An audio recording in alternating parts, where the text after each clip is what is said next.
Hello, my name is Sean. This is my run through of my 2D level. I'm just going to talk over um, my design as I run through the level. So yeah, I'm going to get straight into it. Capture the flag! So yeah, sorry if the audio is a bit loud and the room's a bit dark. Sorry about that.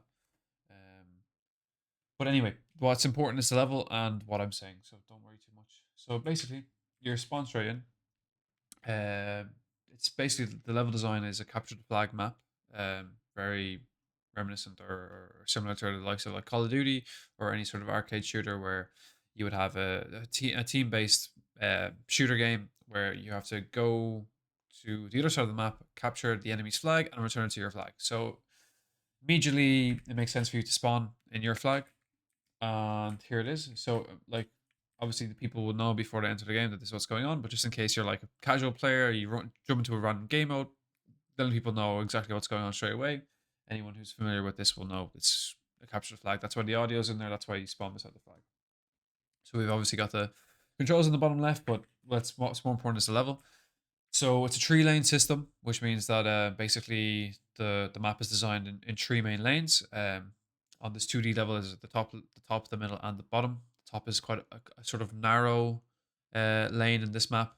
The middle is sort of like in a way it's like converging path. It's not necessarily a straight middle line, but then there's like two large open sections. So it's sort of like open areas bridged together in the middle of the map, and then the bottom is sort of like this left side of the bottom is sort of narrow, while the right side takes on a more broad approach. So each of the lanes are sort of designed in a different way to kind of give the map a bit of a different feeling.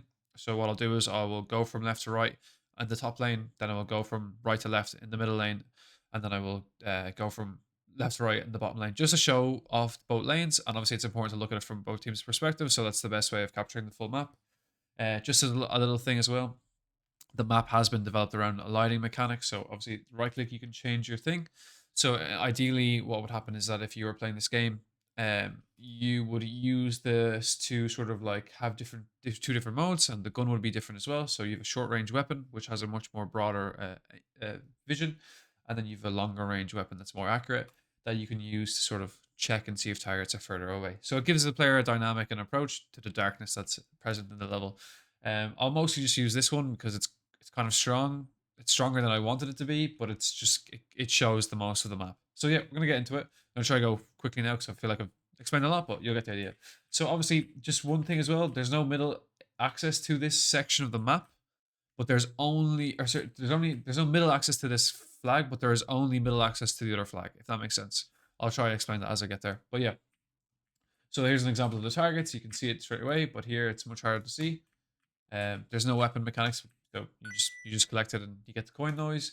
Gives the players an incentive to explore and try to collect all the score. But really, it's just there to sort of facilitate what the types of engagements the player would be looking to get into. So we come out of here. We're going to stick to the top lane, like I said. So like I said, this is a more narrow, so it makes sense for you to be using this one. I will use this one though, just to kind of showcase certain areas. So this is bridging the. This is a lane that bridges the two sections together, but we're going to continue this way. So it's quite narrow, quite a risky path to go in. I like the design of this a lot because um, there are sort of like close corners. So it kind of ideally it will encourage the player to want to change to their light thing dynamically based on the area they're going in, which balances it for all different types of engagement. So if you are defensively holding, let's say from this position here where the box is, and you're holding here like this, a player that is coming this way is taking a risk really because they're not necessarily able to come around that corner with the best advantage in a line of sight. So there's just little small things in the design like that that sort of make the level um, uh, competitive, having different types of engagements and different sort of strategy that the player would take just based on the way that the lanes are created. So obviously this is quite narrow, not a lot of space to work in. Long side's kind of favored. And we've made it to the other side of the map. This is where the enemy flag is. So obviously, if there's a mechanic, you can pick it up and bring it back to your main flag. So we're going to go back through the middle lane now. So obviously that goes up there. So in a way, I said you can't really get here besides the middle lane, but it's just a little different. Like it's two main ways to go on each flag, but this is sort of like you're entering it in the middle of the map, whereas the other ones are like you have to go around the edge to get into that other flag. So just a little bit of a different dynamic to the flags, kind of. Is what I meant by that. So yeah, as I can see, it's a little bit more open. We're going up to the middle lane. So the hallway's a bit wider. This will bring us back up to the top of that lane there. So I was bringing up earlier. Another big room. So the middle is quite open. It's lots of repositional onto the other lanes, and the other lanes are sort of a bit more narrow, a bit more dynamic in the approach. So it gives players options depending on the type of playstyle that they want to have, which is good for this type of game because there's so many different types of players that will engage in this type of experience in 2D or first person or whatever. So it was good to develop around. And now we're back into this main area. So that lane is quite as you can see, it was felt like quicker to get around.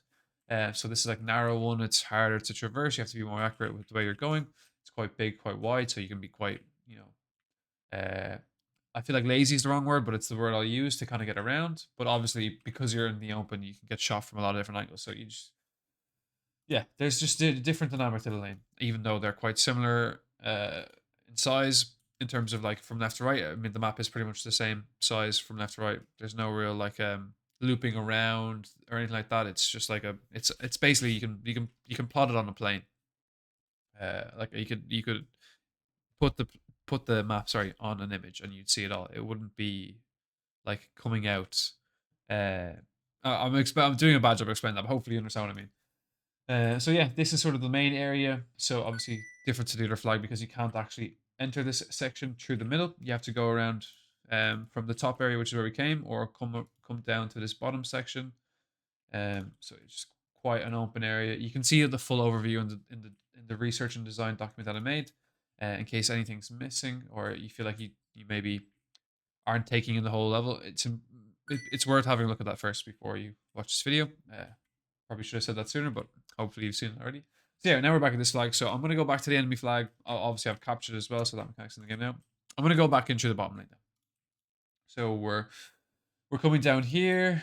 This is a bit wider, but also narrower. So it's incentivizes the player to switch between the different modes of the flashlight. There's a player there, so an enemy there, so it just shows the different lines of sight.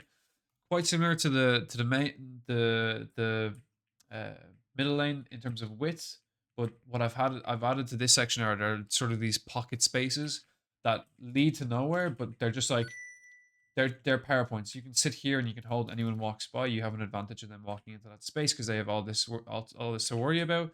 So it just makes this lane, I guess, the top lane and the bottom lane strategically are riskier to approach in a sense because you've got these sort of like power positions that people can hold you from, whereas the middle lane is more of like a brute forcing kind of vibe. Like you can kind of sense what's going on as you scale through it. But these lanes are a little bit more difficult to clear your angles and gather the information you need to go through safely. Now, obviously, people can just run through, but obviously they won't succeed all the time. Like there's not always going to be someone here, but it incentivizes players to check, and it kind of makes them cautious as they go by. Now, obviously, there's no way of me to play test this, unfortunately, but I believe it's designed around that concept. Um, Play testing will obviously make it easier, but yeah. So this is another. So that was obviously the pocket number one. Then we're coming in here, bridges us to the back to the main, the middle lane, and then we've got another pocket here, which we've probably seen a little bit earlier, and we're back here. So that's the level. Simple capture the flag, simple 3 lanes. But I've designed the lanes to be different to each other, but designed around the element of being able to give players different things to think about depending on which way they go. Um, Learning the map more gives players an incentive to express themselves in a different way, but based on the type of gameplay that this would give them. And the lighting mechanic has also influenced the level design as well, based on like the top lane is quite narrow, so it would incentivize people to use the narrower one. Um, Whereas the middle lane is quite broad, so you want to see the whole room with the full light. But there are certain things where you're quite exposed in this open space, so you do want to be swapping back and forth. So just giving people a reason to use this flashlight mechanic as much as possible. Now, I've done some playtesting, and some people just use this one But of course, without the actual risk element of having other players in the environment with you, it's hard to assess how effective it is. But I do think that this one is maybe a bit too strong. Like if I were to go where I can't see that box, obviously I can see it perfectly. So it kind of gives you an expectation of how far you can see. But just for going around without having to worry about enemies, this one is just it's quite handy. So it's this isn't the one I developed further, but yeah, that's kind of it. Sorry if this is really long, but a lot of thought went into this level, so I'm quite proud of it. It was the first level I made as well, so quite happy with it. Thank you so much for listening. I hope you enjoyed, and yeah, appreciate it. Bye bye.